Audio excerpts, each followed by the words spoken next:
This is Ron Barron, big brain, billionaire investor with decades of success.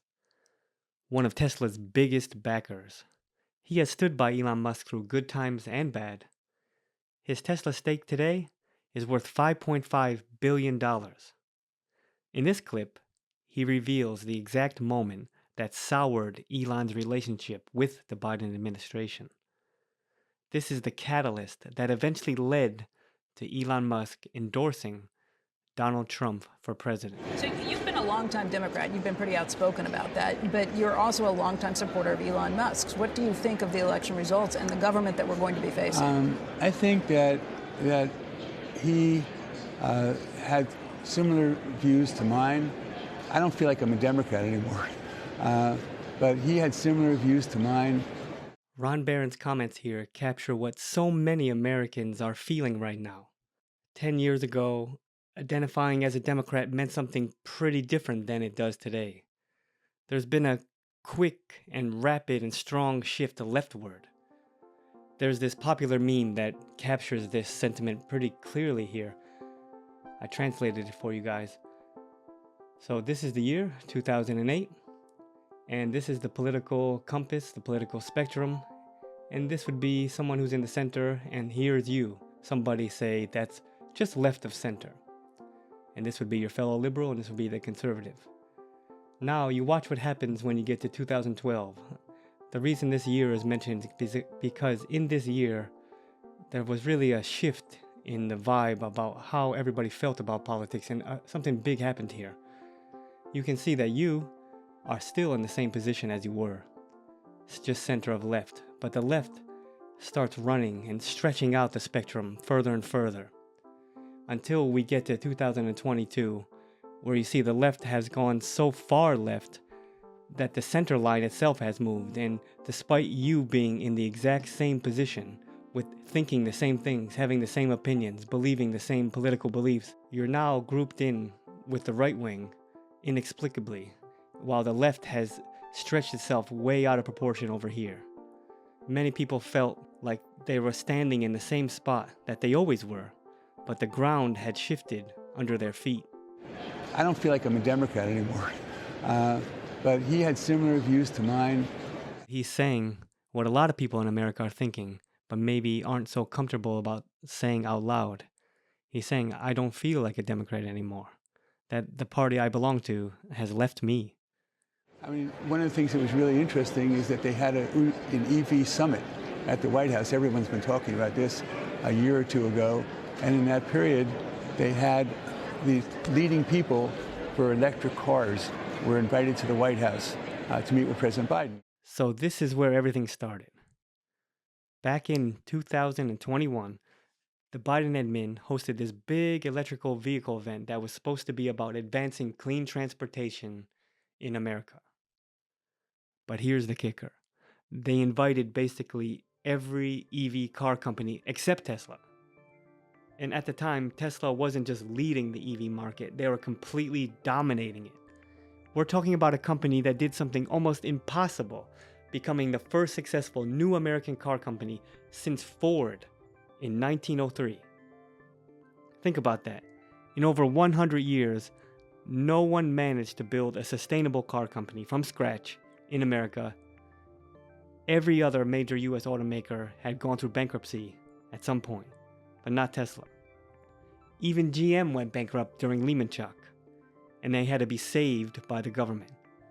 We joke that GM in America, which stands for General Motors, is now actually called Government Motors, after they had to be bailed out by the US taxpayer in 2008.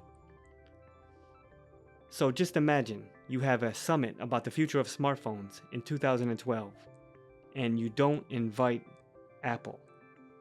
In 2021, Tesla produced nearly 1 million cars.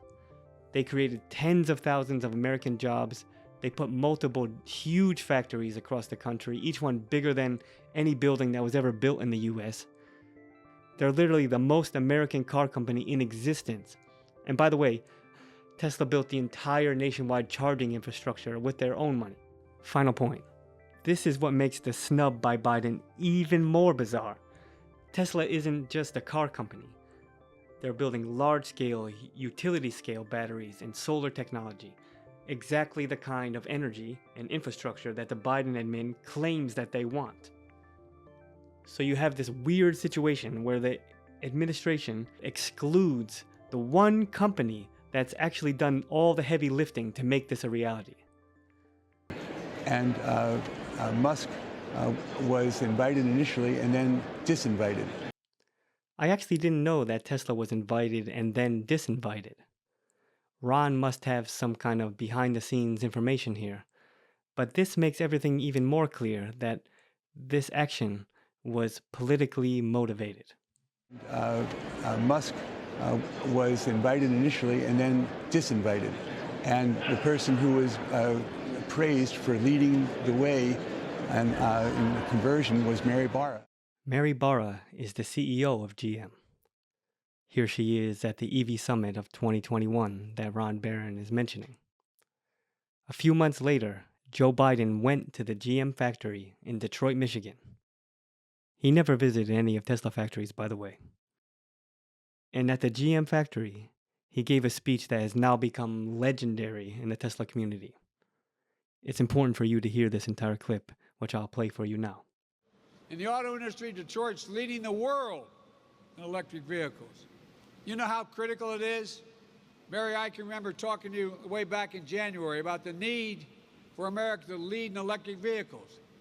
And I can remember your dramatic announcement that by 2035, GM would be 100% electric. You changed the whole story, Mary, wherever you are. There you are. You did, Mary. You electrified the entire automobile industry. I'm serious. You led, and it matters. Every single sentence of that Biden just said is well known and often repeated, ironically, by Tesla investors here in the US. It's just so wrong, and it's such a silly own goal, and just so out of touch with reality that you can't help but laugh every time you hear it. And it really alienated so many people that were fans of Tesla and Tesla employees. Everybody working hard to make the dream of electric vehicles weird was just kind of thrown away at that moment. And the way they try to give all the credit that Elon built in America to give it to Mary Barra just for no good reason. There was no reason for this. And the person who was praised for leading the way and in the conversion was Mary Barra. I love Mary Barra, but Mary Barra in that quarter did 29 cars, 29 electric cars. We did 300,000. Now, I just fact-checked this, and in reality, GM sold only 26 EVs in Q4 2021, not 29, while Tesla sold 300,000 vehicles at the same quarter, just as Ron Barron just said. Zooming out a bit, just to be a bit more fair, instead of looking at the quarter, let's look at the entire year of 2021. In 2021, the number of EV sales in units for GM, 25,000. For Tesla, 936,000, nearly 1 million units, while GM was at 25,000. This chart from Yahoo Finance shows Tesla's market share. How much percentage of the market does Tesla control compared to all other competitors combined? At the time that Biden was making these remarks, Tesla controlled between 70 to 80% of the market share. Again, this shows how clear the advantage Tesla had as a leader in EVs compared to all other companies. You changed the whole story, Mary, wherever you are. 29 electric cars. We did 300,000. You electrified the entire automobile industry. And she was the one who was invited, and she was the one who was praised as the leader in this conversion from gasoline cars to electric cars. You led, and it matters. Now I would like to play you a clip of Elon reacting to this in the fall of that same year. You know, Biden held this EV summit. Didn't invite Tesla. Invited GM, Ford, Chrysler, and UAW. An EV summit on the White House. Didn't mention Tesla once, and praised GM and Ford for leading the EV revolution. So you were pissed. You can hear the audience laughing there because they recognize how absurd this situation is. And then Kara's characterization of this as "you were pissed" is not really the right way to categorize this. It's not that Elon is personally mad. It's more about getting a message that your government actually doesn't support you and may actually be against you. So you were pissed. Does this sound maybe a little biased or something? And then, just not the friendliest administration.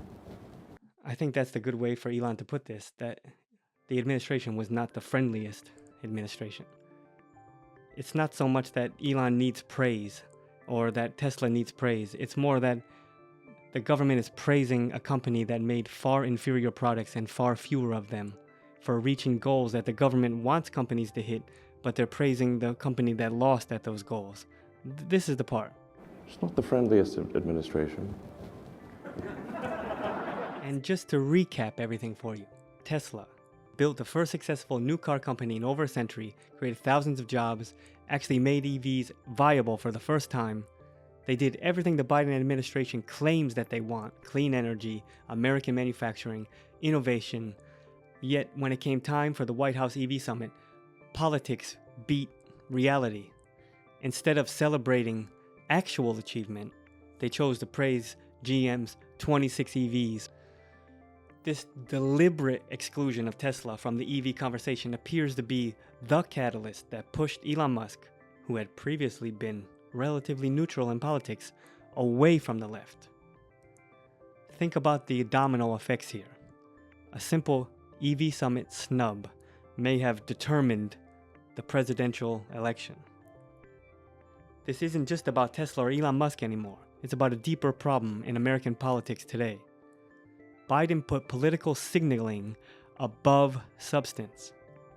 When this kind of thing happened over and over and over through his administration, the Democratic Party created exactly the kind of political alienation that Ron Barron was describing. And sometimes, those decisions come with consequences that echo far beyond their original intent, possibly all the way to the White House. Just in case you think I might be exaggerating about this, here is a recent panel discussion on CNN with the very same Kara Swisher discussing why the Democratic Party lost this presidential election. They're discussing this exact EV summit that snubbed Tesla.